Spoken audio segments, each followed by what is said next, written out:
जन्म लिया हो। नंदास्त्वात्मज जाता आह्लादो महामना। और जब आह्लाद प्रकट होता है तो व्यक्ति महामना बन जाता है। नंद बाबा की प्रशंसा का पारावार नहीं। नंद बाबा तुरंत ब्राह्मणों के पास आए और कहा कि ब्राह्मणों, सबसे पहले तुम मेरे लाला का जात कर्म संस्कार करो। ब्राह्मणों ने कहा, बाबा हम तो जात कर्म संस्कार करेंगे, लेकिन पहले तो तुझे यमुना में 108 डुबकी लगानी पड़ेगी। ठीक है पंडित जी महाराज।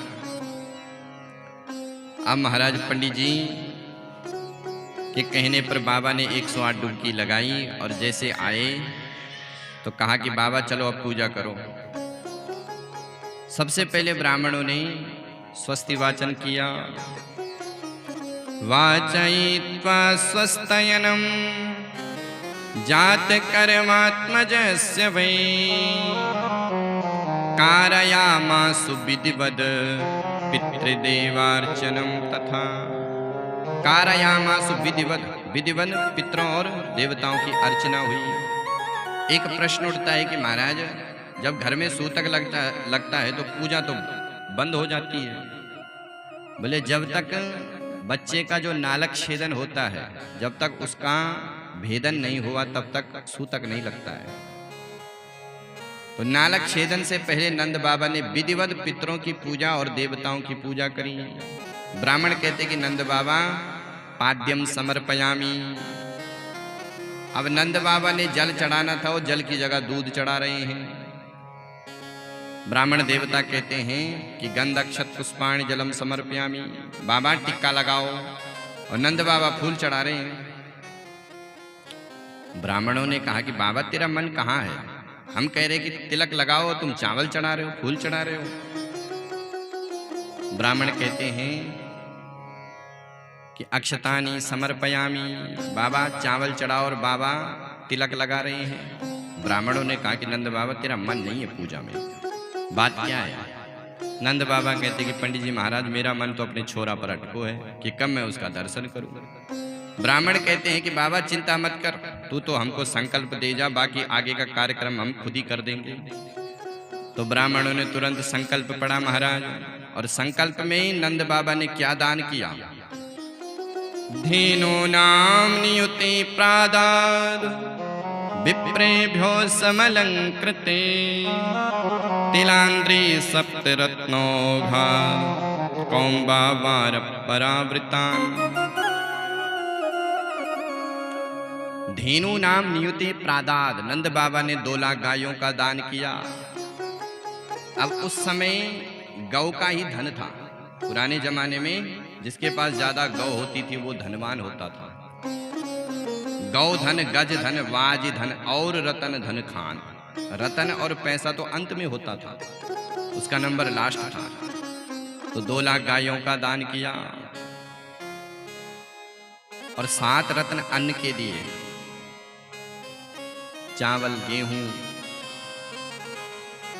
दाल आदि आदि 7 पर्वत बना करके दान दिया। अब इतने में जब पूजा पूरी हुई तो इतने में ग्वाल बाल नंद बाबा के पास आए कि बाबा आज तो कुछ सजनो पड़ेगो। नंद बाबा कहते कि लालाओं, या 80 वर्ष के बुढ़ापे में तुम मेरे को सजाओगे? बोले नहीं नहीं बाबा, आज तो तेरे को नेक सजनो तो पड़ेगा, आज तेरे छोरा को जन्म हुआ। नंद बाबा कहते तो कैसे सजाओगे? तो ग्वाल वालों ने नंद बाबा को सुंदर रेशमी धोती पहनाई, माथे पर सुंदर पगड़ी पहनाई, सुंदर बगलबंदी नंद बाबा को पहनाई और गले में पीतांबर डाल दियो और सुंदर मूछन में इत्र लगा दिया। और नंद बाबा से ग्वाल बाल कहते कि बाबा जरा देख अपनो मुख शीशे में। और जैसे नंद बाबा ने अपना मुख देखा तो कभी महाराज अपनी बगलबंदी को ठीक करे, कभी अपनी पगड़ी को संभाले, कभी अपनी मूछों पर ताव मारे। नंद जुग्वालन आ पकड़े कहीं नाचन लोगन ते व्यवसाई। मोद भरी कस फेंट चले तब नंद बाबा सबके मन भाई। आज नंद बाबा बड़े प्रसन्न हो रहे हैं, अति उदार चरित्र हो गए। नंद बाबा के आंगन से सब कुछ ना कुछ दान लेकर के जा रहे हैं। कोई सोना चांदी सब बट रहा है, और जो याचक दान लेकर के जा रहे हैं वो आपस में रास्ते में चर्चा कर रहे हैं कि भैया तू क्या लेके आया।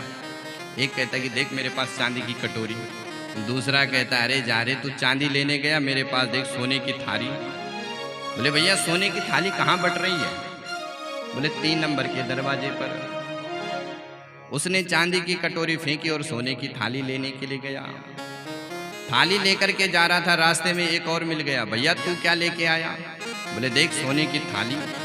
उसने कहा जा रे तू सोना लेने गया, मेरे पास देख हीरे का सुंदर हार, आज अपनी धर्मपत्नी को पहनाऊंगा, सोने का हीरे का हार। उसने कहा कि भैया ये हीरे का हार कहाँ बट रहा है? बोले 4 नंबर के दरवाजे पर। उसने सोने की थाली को फेंका और हीरे की हार को लेने के लिए गया।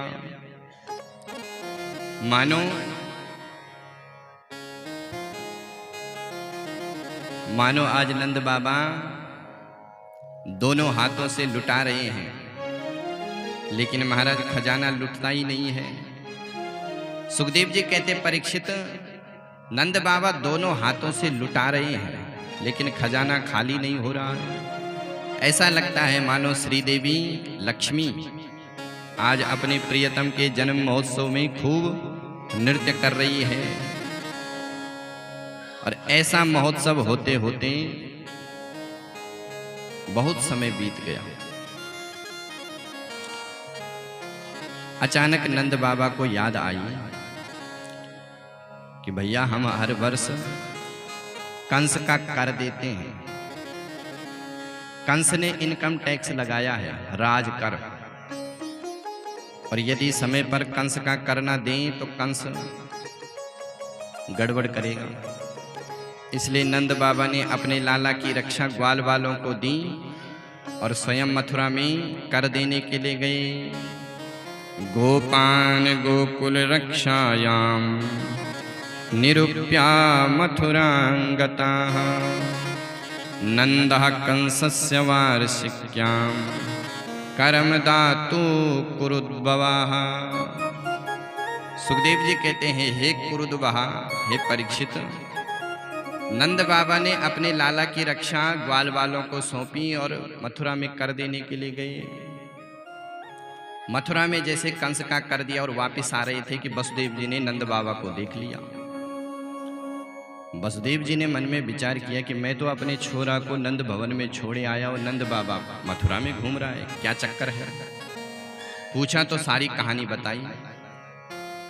वसुदेव जी कहते हैं कि नंद बाबा तू भले मेरे से मत कहे, लेकिन मेरे को सब पता चल गया कि तेरे या बुढ़ापे में छोरा हुआ है।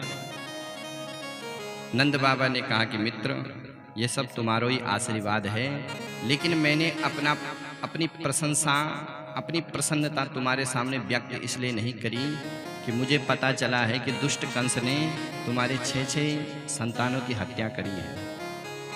इसलिए मैं अपनी प्रसन्नता तुमसे व्यक्त नहीं करता हूँ। मित्र वो है जो दुखी मित्र को अपनी प्रसन्नता का भेद न बताए, ये ना कहे कि मैं बहुत प्रसन्न हूँ। मित्र वो है जो दुखी व्यक्ति के दुख का निवारण करे, उसके दुख के कष्ट को दूर करे।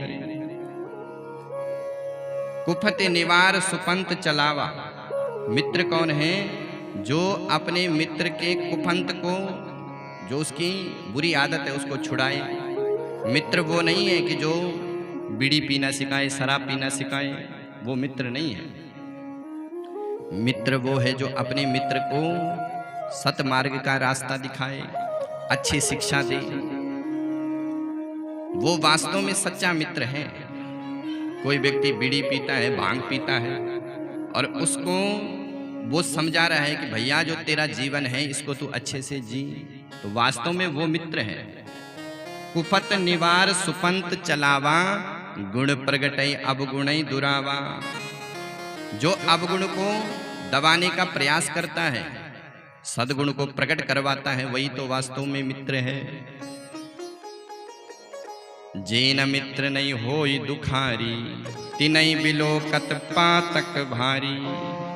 जो अपने मित्र के दुख से दुखी नहीं होता है, मित्र कष्ट में है और आपने उसके कष्ट के समय उसका साथ नहीं दिया, तो उससे बड़ा पाप कुछ नहीं लगता है।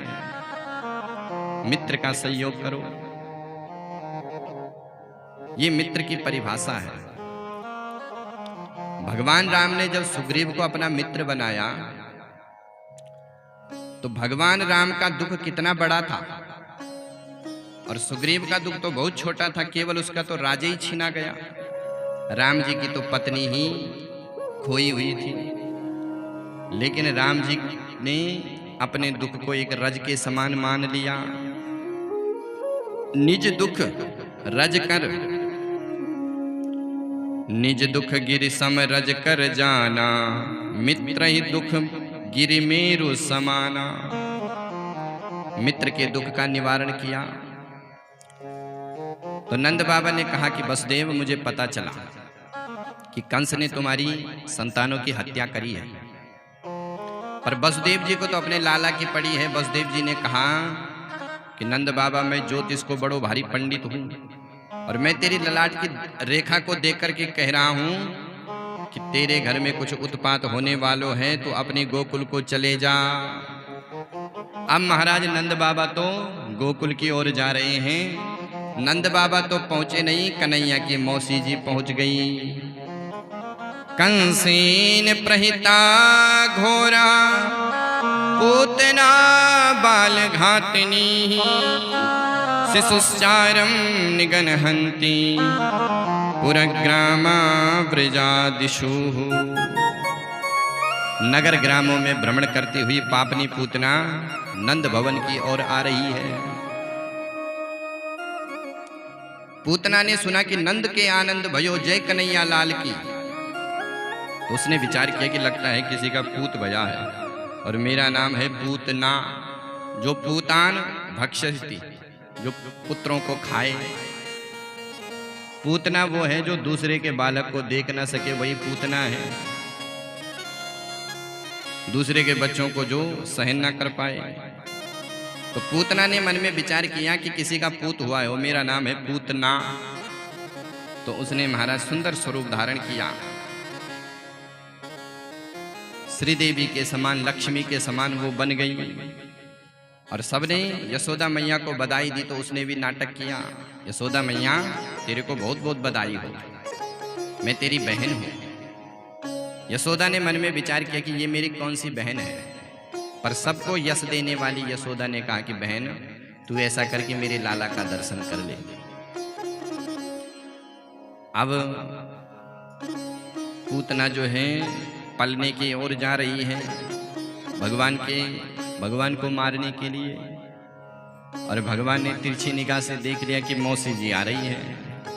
उसी समय भगवान ने अपनी आंखों को बंद कर लिया। विबुध्यतां बालक मारिका गृहं, चराचरात्मा निमिलते क्षणम। चराचरात्मा को जानने वाले भगवान ने अपनी आंखों को बंद कर लिया। अच्छा, आंखें बंद क्यों करी? इस प्रसंग पे जो है विद्वानों ने अपने अपने अलग अलग अर्थ बताए कि मानो भगवान ने आंखें इसलिए बंद करी कि भगवान कहते हैं कि हम आए हैं माखन मिश्री को खाने के लिए, लेकिन मौसी जी खिलाना चाहती है जहर, और जहर का अभ्यास तो हमारे भोले बाबा का है। तो मानो भोले बाबा का स्मरण करे कि भोलेनाथ जहर से बचाओ, आप इस जहर को पियो। मानो इसलिए आंखें बंद कर रहे हैं कि भगवान कहते कि हम आए हैं दुष्टों को मारने के लिए, और लगता है यहीं से शुभारंभ होने वाला है। तो जब कोई व्यक्ति शुभारंभ करता है तो सबसे पहले मंगलाचरण होता है। तो मानो भगवान आंख बंद करके मंगलाचरण कर रहे हैं। मानो भगवान ये कहते हैं कि मैं कभी कपट पर दृष्टिपात नहीं करता हूं। जो व्यक्ति जैसा है वैसा मेरे पास आ जाए तो मैं उसको स्वीकार करता हूं, और कुछ हैं और कुछ बन करके आ रहे हैं तो हम उसे स्वीकार नहीं करते हैं। भगवान को कपट बिल्कुल भी पसंद नहीं है। अच्छा, भगवान को क्या पसंद है? एक चौपाई में गोस्वामी जी ने दोनों बात कर दी, भगवान की पसंद और भगवान की नापसंद। भगवान को क्या पसंद है? राम ही केवल प्रेम प्यारा, राम ही केवल प्रेम प्यारा।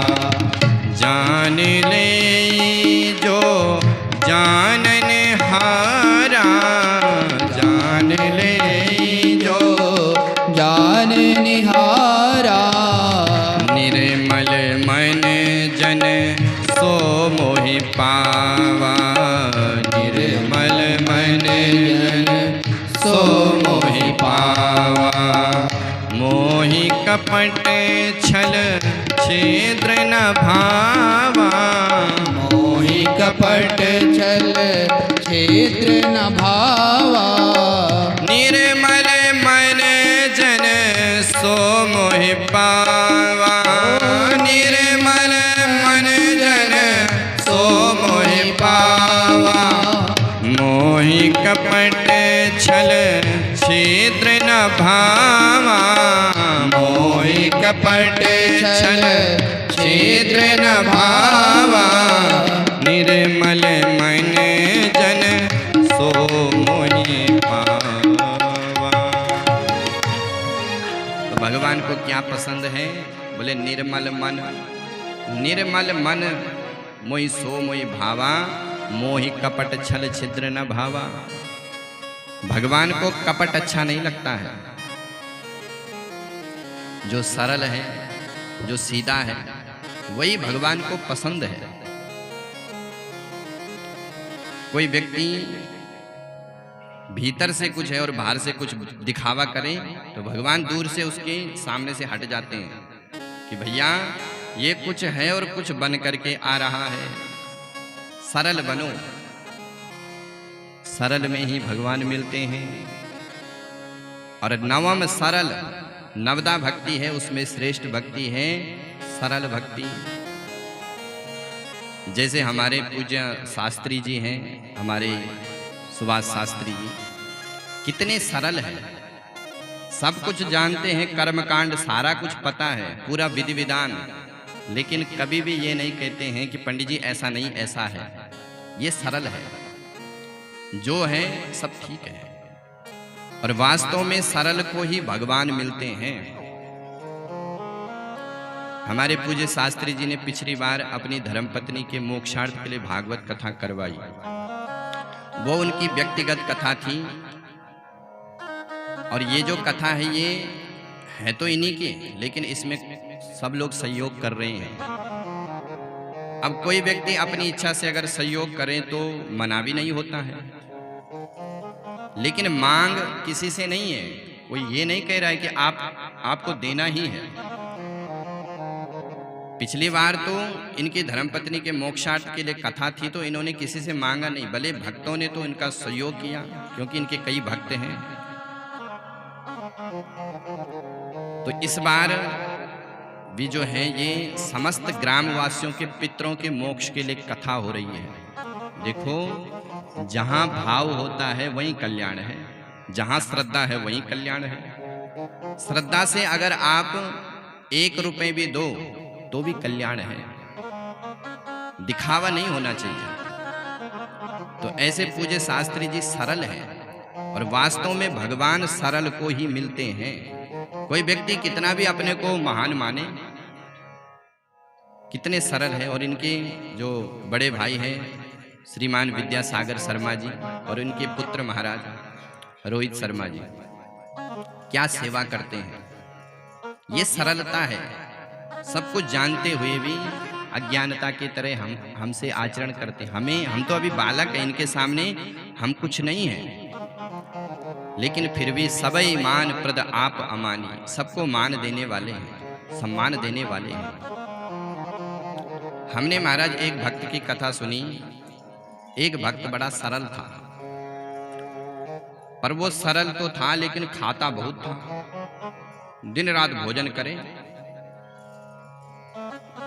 और काम के नाम पर कुछ भी नहीं करना उसे, बस दिन भर खाए और खाने के बाद लटक जाए।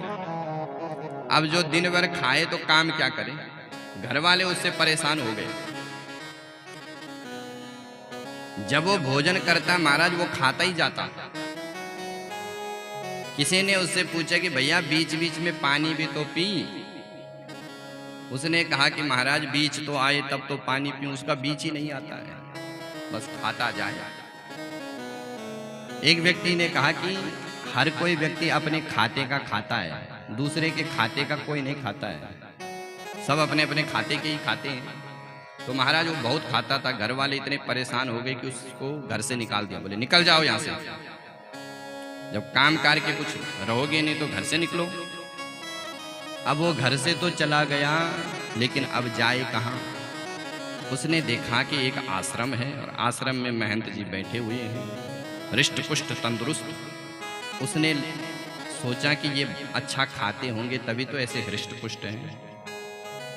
तो आश्रम में गए, तब तक महंत जी के चेला आए 2-4, वो भी ऐसे ही खूब तंदुरुस्त। उसको लगा कि आहा यहाँ खाने की मौज है। तो महाराज जी के पास गया, महाराज जी हमें चेला बना लो। महाराज जी ने कहा बन जाओ चेला। बोले महाराज काम क्या करना पड़ेगा। बोले काम कुम कुछ नहीं है, जो सेवा बन पड़े कर लेना, पर भगवान का भजन करना। बोले हाँ महाराज वो तो करेंगे, बैठे बैठे और क्या करना है। अब तो महाराज खूब चकाचक माल छनने लग गया। उसने कहा कि महाराज जी भोजन कितनी बार होता है। बोले यहाँ तो पंगत चलती रहती है, जब कोई आए बस खाओ। बोले महाराज हम 5 बार की पंगत में बैठ जाएं। गुरुजी ने कहा कि भैया तू इतना भूखा है। बोले ठीक है बैठ जाना, हमें क्या है। अब तो महाराज बड़े आनंद से वो रहने लग गया। लेकिन एक दिन आई एकादशी। अब एकादशी का दिन सवेरे वो उठा, जगा, उसने देखा महाराज सारे चूल्हे ठंडे हो रखे हैं, न तो रसोईया आया न चूल्हे पर आग है, कुछ भी नहीं है। अब वो बार बार रसोई की तरफ जाए कि अभी रसोई आता है तभी आता है, पर रसोई आज आया नहीं। 8 बज गई। अब वो गुरुजी के पास गए, गुरुजी आज कुछ बन नहीं रहा है। गुरुजी ने कहा अरे राम राम, मैं तो तुमको बताना भूल गया, आज तो एकादशी है। बोले गुरुजी एकादशी का मतलब क्या होता है। बोले बेटा एकादशी का मतलब है कि ना कुछ बनेगा ना कुछ मिलेगा। बोले गुरुजी ये तो गड़बड़ हो रही है। गुरुजी अगर आज मैंने एकादशी का व्रत कर लिया तो मैं तो द्वादशी देख ही नहीं पाऊंगा, मैं तो एकादशी में ही मर जाऊंगा। गुरुजी ने कहा कि भैया आप तो व्रत तो करना पड़ेगा, तुम तो वैष्णव बन गए हो। बोले गुरुजी मेरे से काय को व्रत करवाते हो, और चेलाओं से करवाओ। तो गुरुजी को लगा कि चलो कोई बात नहीं है, अब ये नया नया है। गुरुजी ने कहा देखो मंदिर में तो कुछ बनेगा नहीं, तुम गंगा के किनारे बना लोगे।